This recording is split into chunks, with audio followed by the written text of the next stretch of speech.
Hello, I'm Roger Bohmrich. Welcome to this video version of my fine wine essay for Wineauctionprices.com. This episode is entitled, Does a Warming Climate Mean Better Wine? Let's get started. And here we are. Wine is on the front lines of climate change. The many issues and also threats presented by rising temperatures and unpredictable destructive weather are more often feared than cheered. Of course, it's not just about higher temperatures, but things like wildfires and drought. Is it nevertheless possible that the changed climatic patterns which set in the second half of the 20th century could actually have given us better wine? If so, what constitutes a better wine, and how is climate implicated? It comes down to ripening. Wine quality, it is agreed, is associated with optimal maturity of the grapes. And this certainly applies to sugar, acids, and polyphenols. Well, what would be, in theory, a better red? Wouldn't it have finer grained tannins, greater richness and dimensional flavor, but without sacrificing aromatic expression, and critically, while avoiding the heat of excessive alcohol?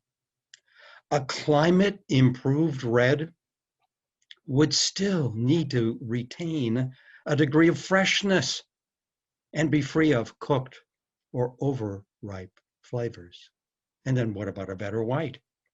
Would it have heightened aromatic intensity with more weight and flesh, while, and this is the critical point, while retaining sufficient acidity to offset its newfound generosity?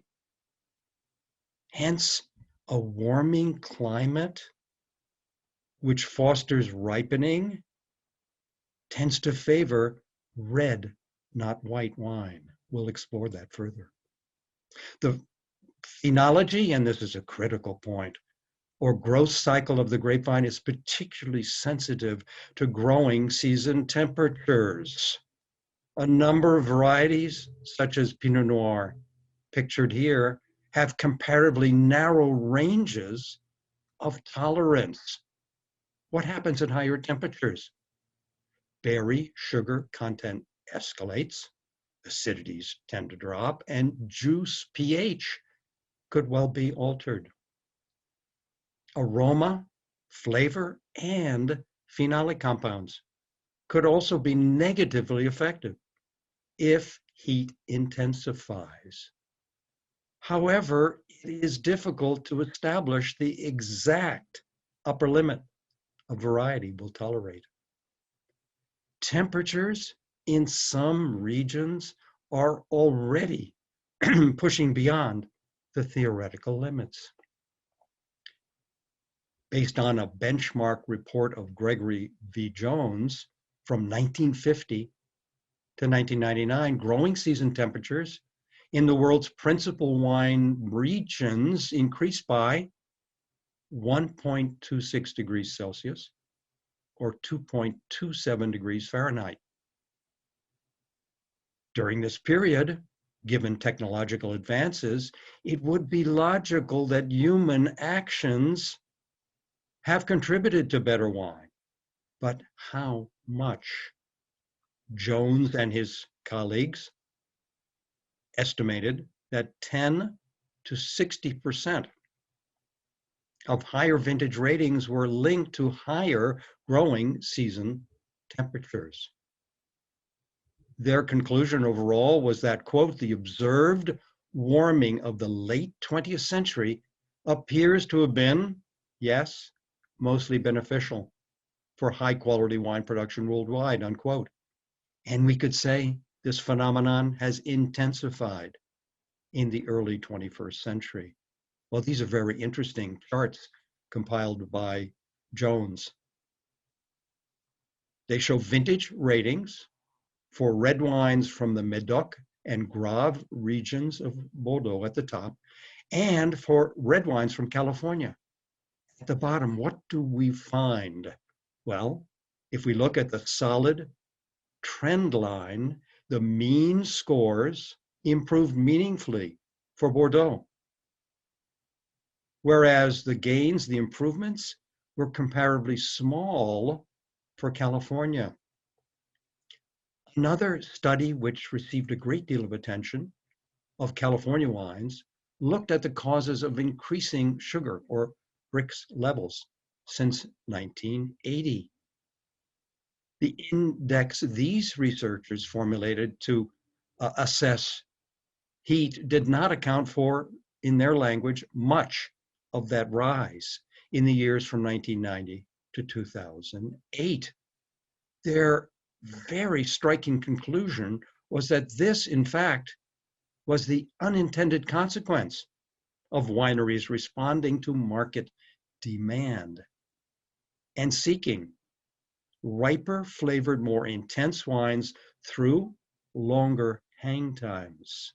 In other words, it was the result of human choice. Well, how could this hypothesis be further tested?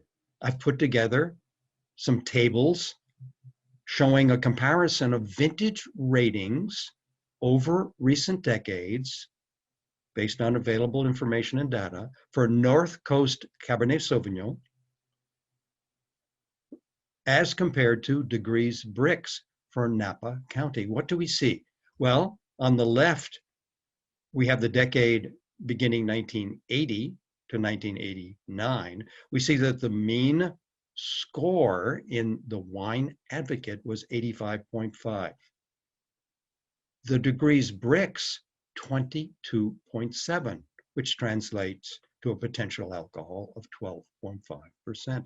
And then on the right, the decade from 1990 to 1999, the points assigned have moved up significantly to 91.7 in the Wine Advocate and 93.6 in the Wine Spectator.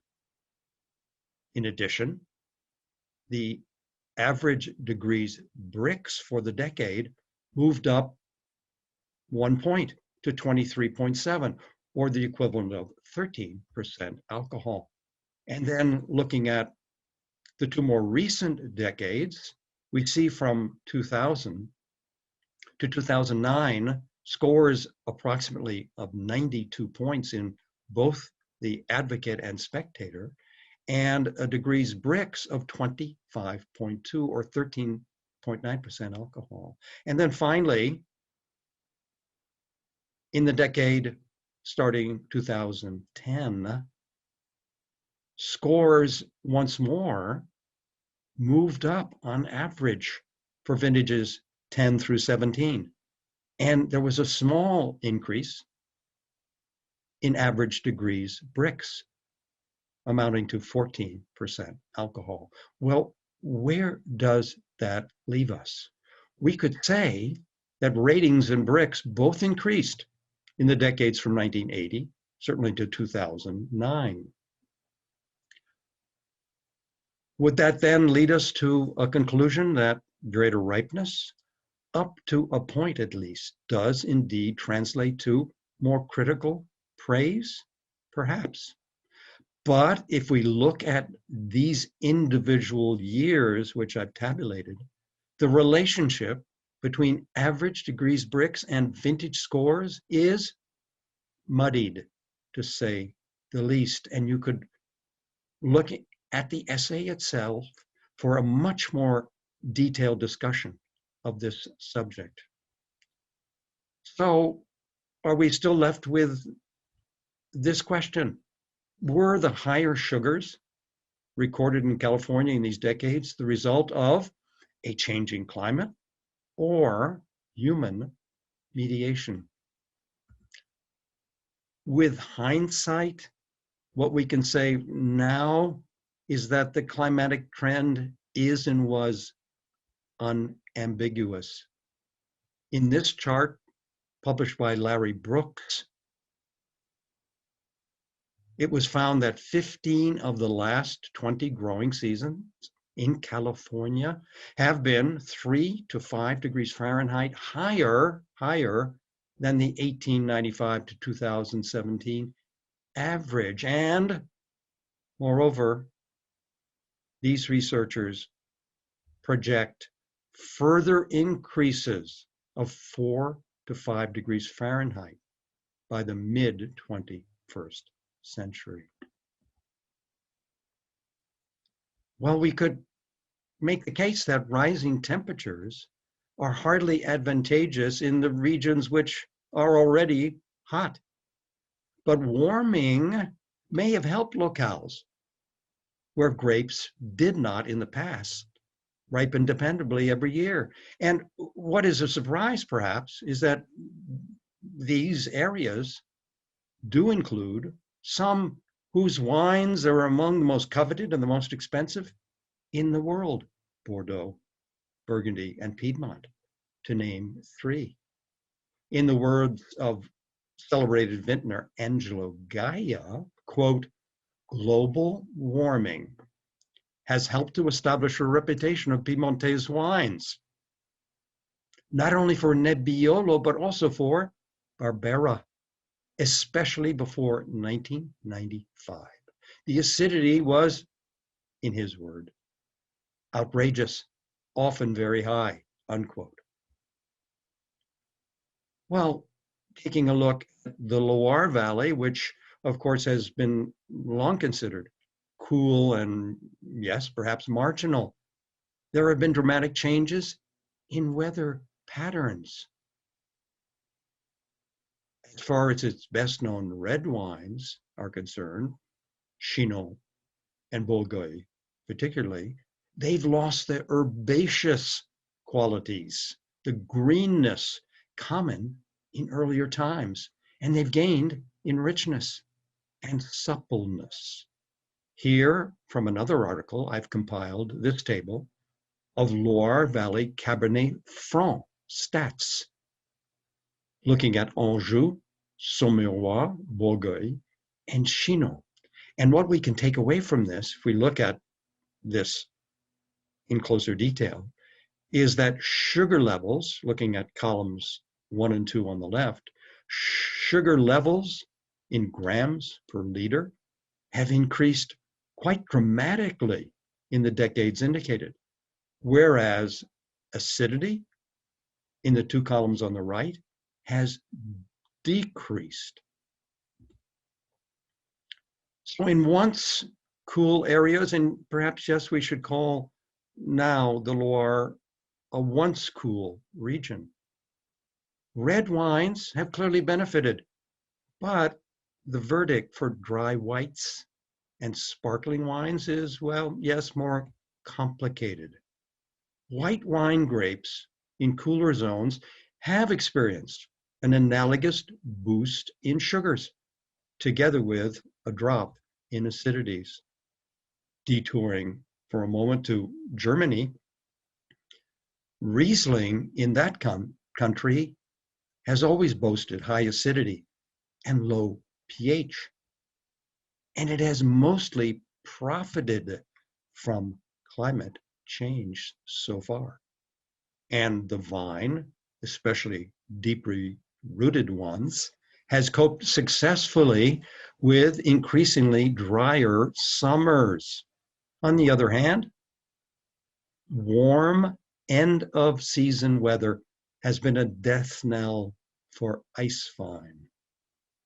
But on the plus side, quote, the danger of late ripening grape varieties not reaching optimal ripeness has long ceased, unquote.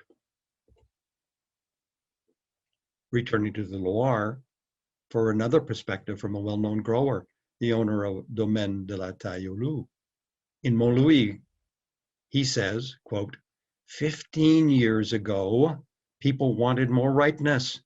Because of climate change, ripe is easy now, unquote. Is it perhaps too easy for whites whose character, or typicité as the French often like to say, is associated with lean, incisive taste profiles? Well, in the world famous white wine region producing Chablis, just to the north of the Loire, there's been a similar evolution. And to once more get the perspective of a famous local grower, Jean-Marie Ravenel, quote, "We always used to chase sugar when I was younger.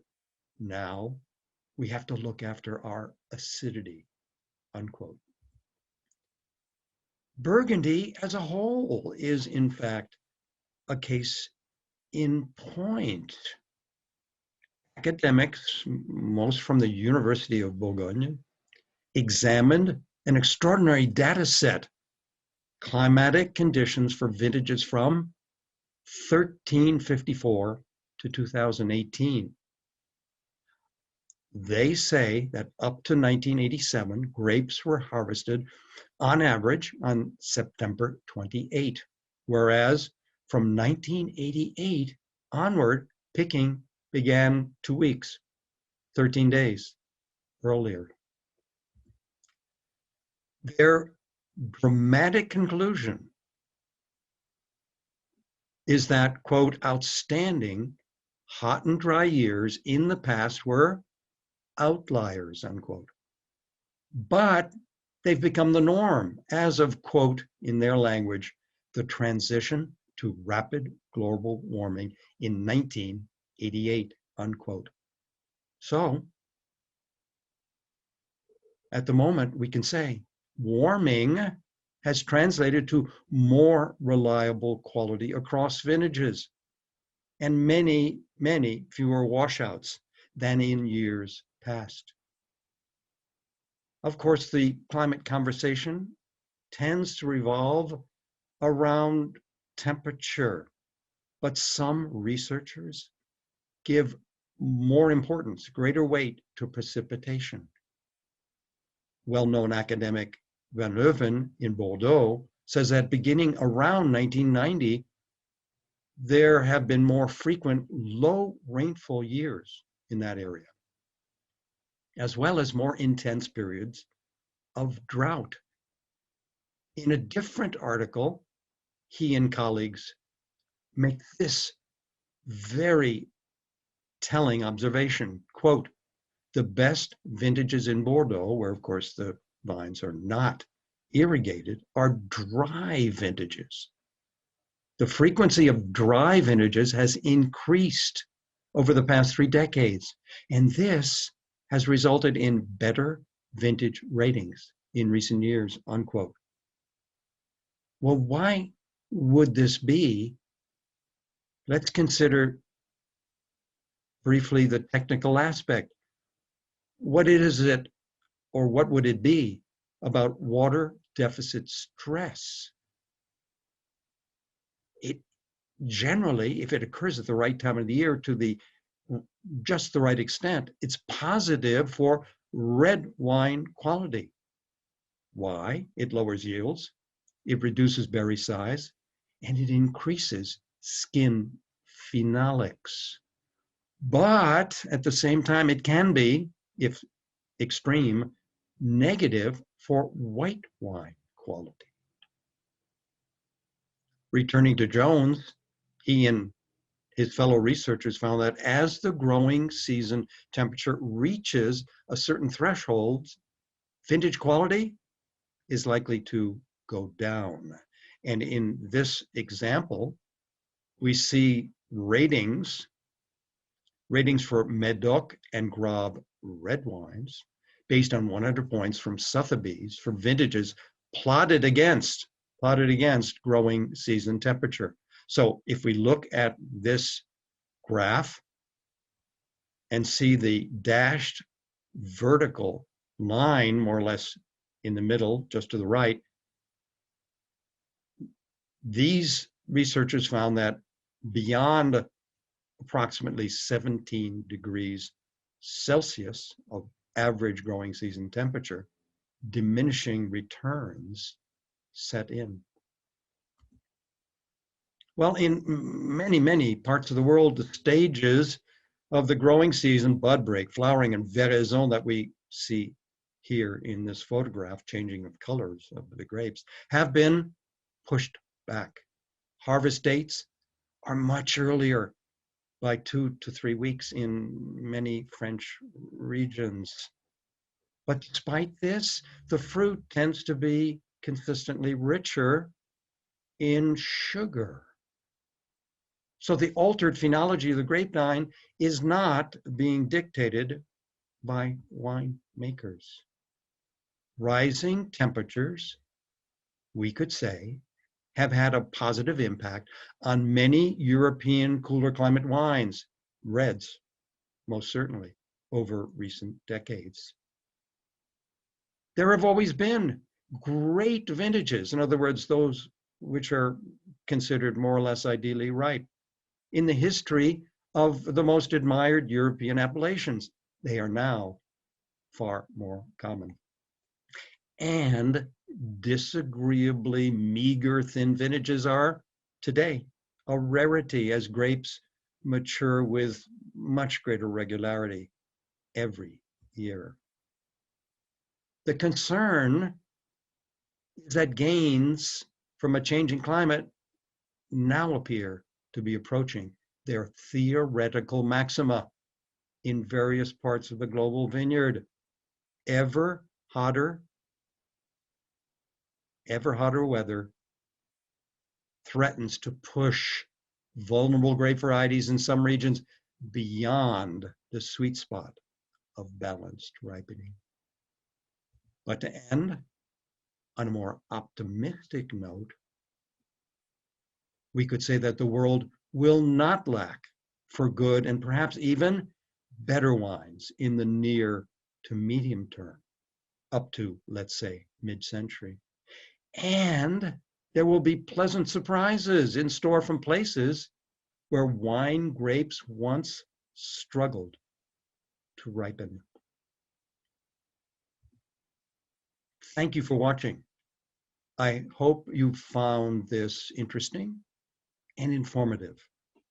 And I do suggest that you go to Wineauctionprices.com to look at the full essay, which is much more extensive than this presentation, and to examine more closely the graphs and the tables. Thank you again.